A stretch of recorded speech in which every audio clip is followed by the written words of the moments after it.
पासवान जी हम लोगों के नेता आप लोगों को इस संबंध में बताए, लेकिन चोरी की घटना जिस भवन में गया है, जिस घर में चोरी किया गया वो 7 साल से आवास बंद है।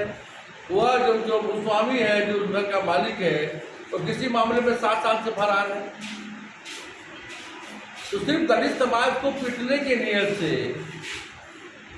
ये सरकार के संरक्षण में जिस प्रकार से थाना अध्यक्ष को सूचना दी गई, घटनास्थल के जो आधा किलोमीटर की दूरी पर थाना का सिग्नल था, वहाँ थाना अध्यक्ष नहीं जाना चाहता है। जो थाना अध्यक्ष के संरक्षण में या सरकार के संरक्षण में सभी घटना घटी है, यह निश्चित रूप में दुखदायी है और पीड़ादायी है।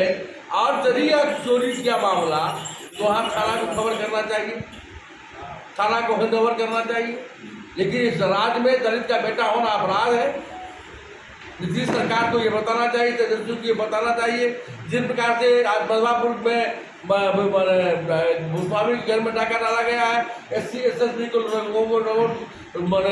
घसीटा गया है, और सरकारी दल के लोग, जात के लोग ही इस शराब के धंधे में लिप्त है। मुझे इस करने में कोई शंका नहीं है। मैं जिला पदाधिकारी से, मधुबनी जिला पदाधिकारी या पुलिस अधीक्षक से ये मांग करता हूँ, चूंकि जब अनुसूचित जाति नियम की बैठक जब होगी, हम लोग उसके पदेन सदस्य हैं, निश्चित रूप में उस मामले में भी हम लोग उठाएंगे, सदन में भी इस मामले को उठाएंगे, सड़क पर भी इस मामले को उठाएंगे। अपने जिला अध्यक्ष के नेतृत्व में हम लोग ईंट से ईंट बजा देंगे।